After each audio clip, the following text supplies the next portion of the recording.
are listening to the most comprehensive paranormal archive on the internet.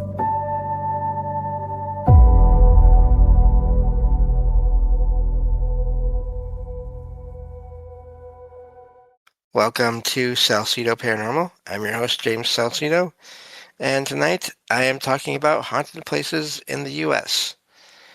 As always, you can find all episodes of the show, along with links to social media and ways to listen and ways to support the show at the website, and that is salsidoparanormal.com. That's SALSIDO paranormal.com. Support is never expected but always appreciated, as there are expenses in making these shows.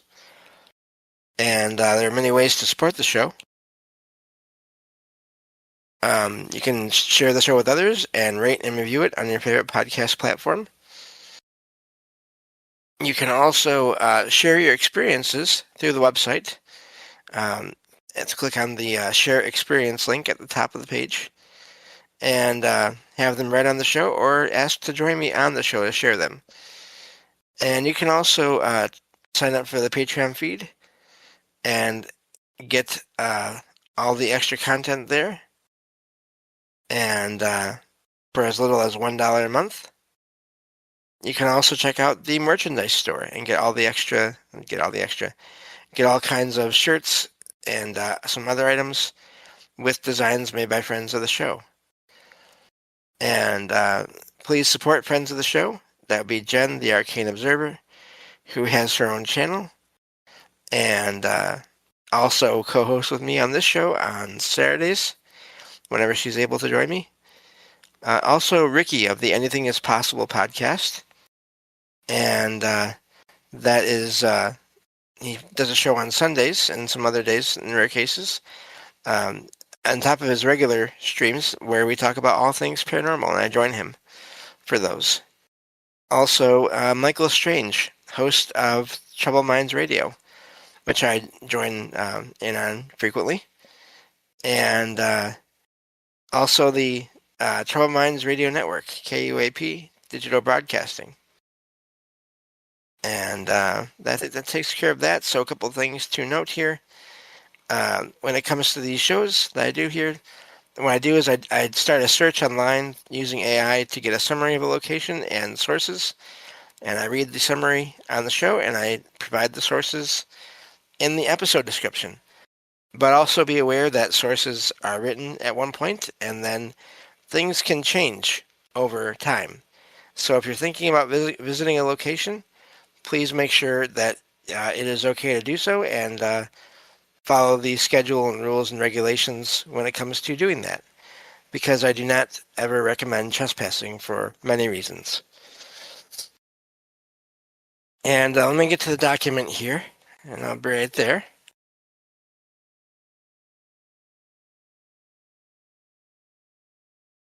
So, this next location I'm going to talk about here is the Michigan Bell Telephone Company building in Grand Rapids, Michigan. And this is at the corner of Fountain Street and Division Avenue, and is one of the city's most enduring haunted landmarks, deeply tied to a gruesome local legend. Its history intertwines with the story of an older mansion and a tragic murder and other events that happened there that allegedly left a lasting supernatural imprint on the site. Historical background. The 9-story Michigan Bell building was constructed in 1924 for the Michigan Bell Telephone Company as part of the Bell Telephone Network, later becoming part of AT&T. The site originally held the Judd White Mansion, built in 1853 by George White, an early Grand Rapids mayor and plaster magnate. By the early 1900s, the house had fallen into disrepair and was operating as a boarding home. Around 1907 to 1910, it became home to Warren and Virginia Randall, sometimes identified as Wallace and Vashti Rowland in alternate versions. That to me, right there says there's some kind of legend to all this. But anyway, Warren, railroad brakeman who lost his leg in a work accident, wore a wooden prosthetic. Reports say that his injury and subsequent insecurities created tension between him and Virginia, leading to jealousy and frequent arguments. And then this next section is the wooden leg murder. According to urban legend, so again, keep in mind, that could be made up, and historical retellings, Warren's paranoia drove him to a violent rage.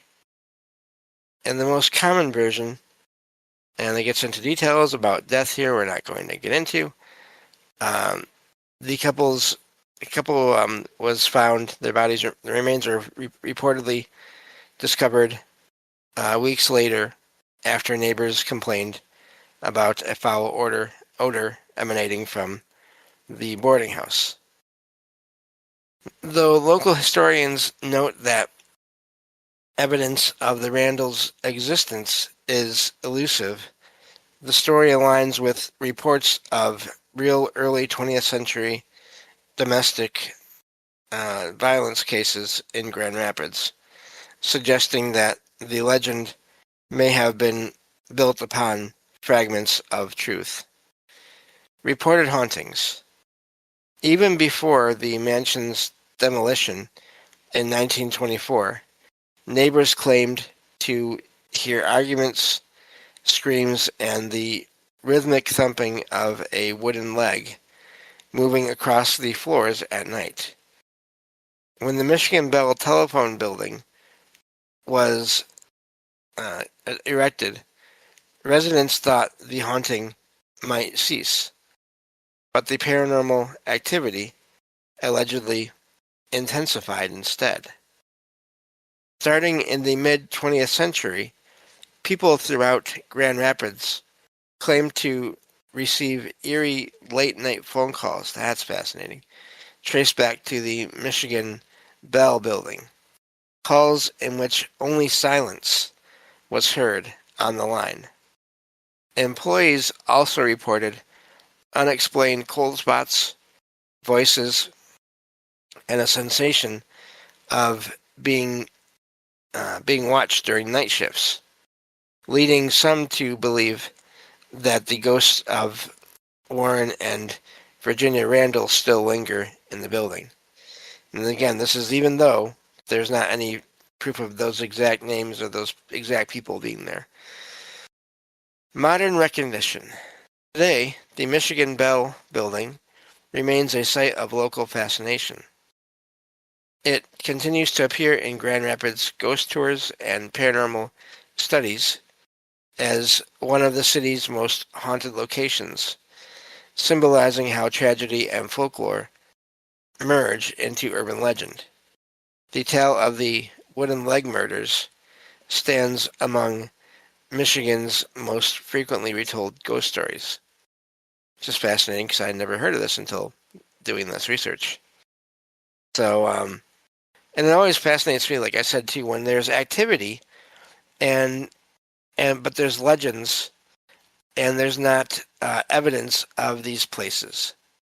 So I don't know what to make of that. Is it because the legend is spread throughout so many people that their energy is collecting there somehow and causing manifestations? I don't know, but it seems like that may be a possibility with so many places, especially famous places where thousands of people have probably gone through the place and been told the same story about experiences over over all the years. And so all the energy collects and possibly makes something that appears to be what the legend says it should be. So, so let's see here. So yeah, that's that location. Let's get on to the next one here. I see all your chat. Thank you for being here. It's just too much moving too fast for me to keep up with. But thank you for being here and listening in. Next location here is and I'm not sure if it's Finley Cemetery in Ada, Michigan. This is one of the most well-known haunted sites in West Michigan, chiefly associated with the enduring legend of the Ada Witch, in quotation marks there. Though historical records do not verify the grisly tale, it has persisted since the 19th century and continues to draw paranormal interest. Again, we see this over and over again with so many places. There's legends, and then there's paranormal activity that seems to be connected to, or at least is thought to be connected to, the legend, when there isn't always any historical evidence for the legend, and yet there's still paranormal activity. This seems to happen just again and again. History of Finley Cemetery. Finley Cemetery lies at the intersection of 2 Mile Road and Crampton Avenue in Ada Township, Kent County, Michigan.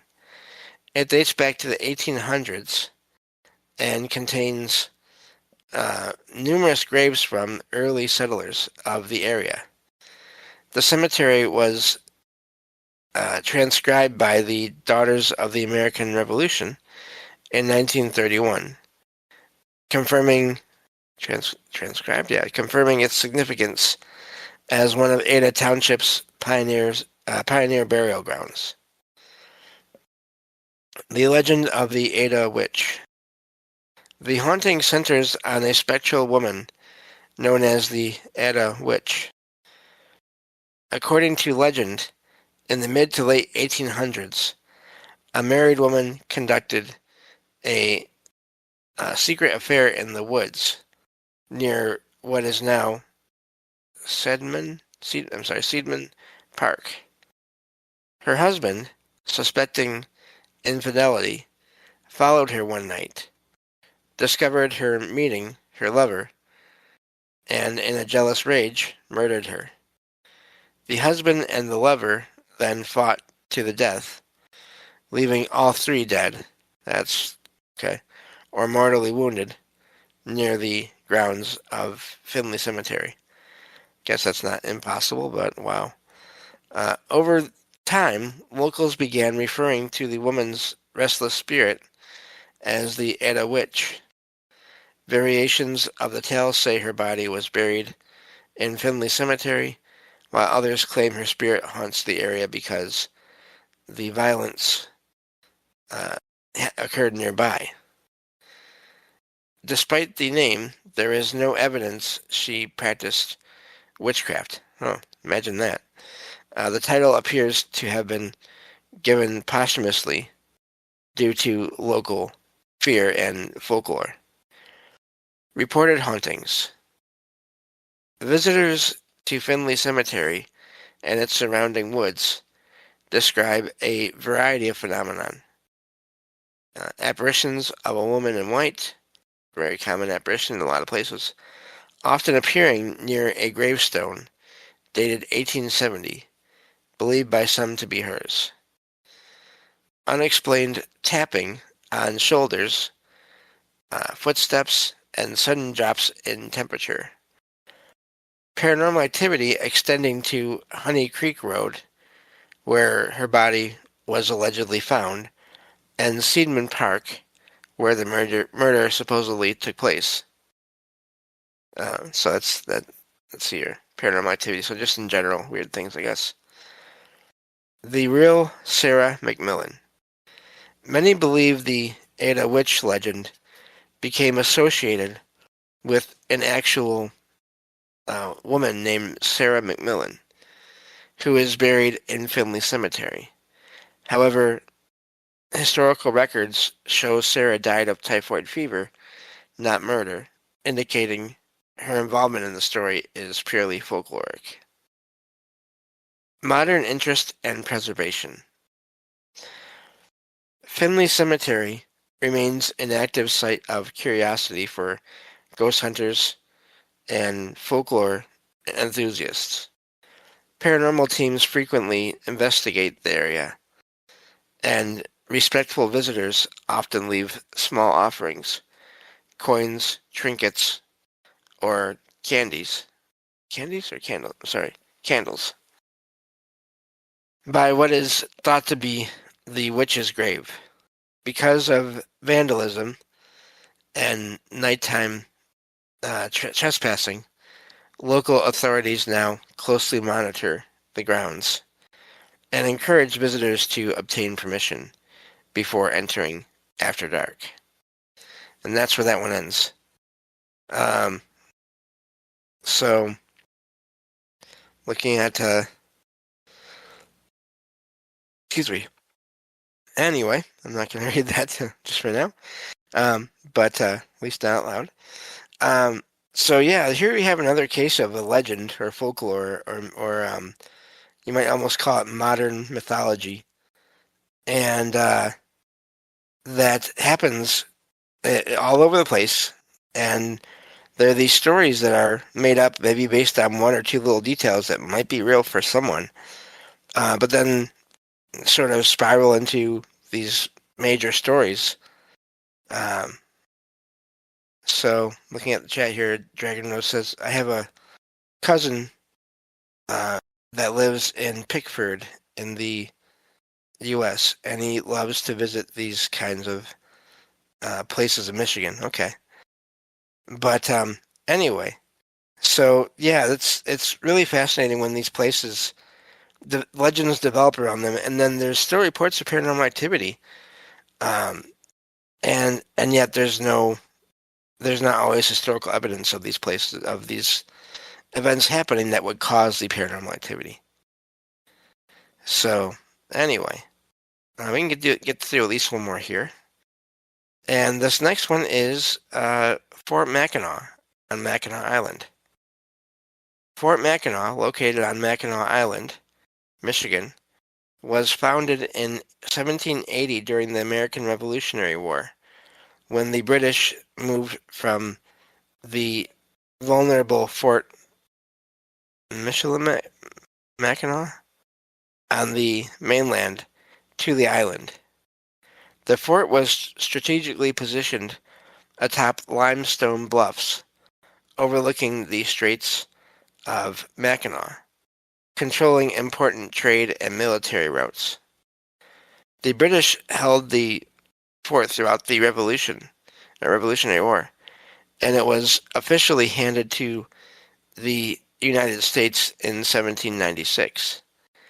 During the War of 1812, the British captured the fort again in 1812, and despite an American attempt to retake it in 1814, the British held it until the war's end.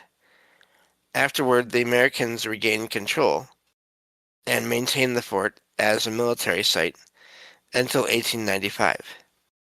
The fort's stone ramparts, officers' quarters, and original structures have been preserved and restored to reflect the late 18th and 19th century occupation, making it a historical landmark and museum today. Regarding its hauntings, Fort Mackinac is renowned for ghost stories and paranormal activity. Many visitors and workers report seeing the spirits of soldiers dressed in 18th century military uniforms, believed to be the fort's former guards who continue their eternal watch. One notable apparition is the Lady in Black, a spectral woman seen near the officers' quarters and fort walls, described as wearing a long black gown.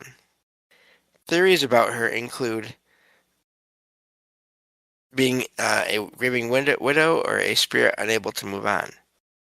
Other ghost stories on Mackinac Island include Lucy, a young girl shadowing visitors on the island.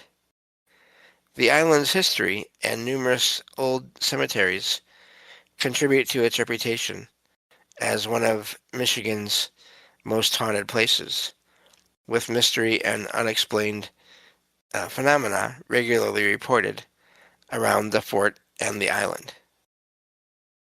So, yeah, so it doesn't surprise me, forts and everything, and military and all that, that there'd be activity there.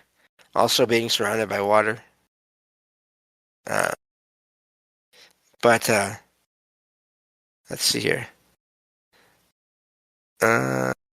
Yeah. So Dragon Rose says in the chat there, I knew this was coming. I have been I've been there, and no doubt it has history and hauntings. Yeah, if you want to, I mean, I could probably do a whole show on just Mackinac Island. It's been featured on Paranormal Investigation, reality shows. Keep in mind, those are reality shows. But still, I've heard of people having encounters there off of those shows as well over the years, many cases. So yeah, it doesn't surprise me that there'd be activity there. And not just in the fort, but I mean in many of the major hotels, all of these things. So doesn't surprise me either. We'll do one more location here. Try to get through as quick as I can. The next here is Henderson Castle in Kalamazoo. Kalamazoo is also where that training center is that I went to that was extremely haunted. That I'll be getting to talk about on a future show again. So this is a historic Queen Anne mansion, or Queen Anne style mansion, built in 1895 by Frank Henderson, a successful local businessman who owned the Henderson Ames Company. The castle was constructed using Lake Superior sandstone and brick, and featured luxurious details like 7 bathrooms, an elevator, pretty modern for when it first came out, a 3rd floor bathroom, and fine woods inside. Frank Henderson died shortly after the castle's completion in 1899, but his wife, Mary, continued living there until 1907. The castle has since changed owners many times and served various purposes before becoming a bed and breakfast. Regarding the hauntings, Henderson Castle is known as one of Michigan's most haunted sites. Paranormal activity reported includes doors opening and closing by themselves, eerie piano music, footsteps, and mysterious whispers. The spirits of Frank and Mary Henderson are said to linger, with Mary's bedroom being a hotspot for supernatural events. The guests and staff have also reported apparitions, sudden temperature drops, and objects moving. Other ghost stories involve a young girl named Elizabeth, allegedly a former owner's daughter, who died young, haunting the 3rd floor, and a playful spirit named Fanny, a former employee who died at the castle and reportedly plays pranks. There are also reports of a malevolent presence in the basement and spirits linked to a caretaker and a woman who died in the castle tower. And that is perfect. That's the end of that one. And that's the end of this show. Thank you all for being here. And I will talk to you all next time on Salsido Paranormal. And everyone, take care.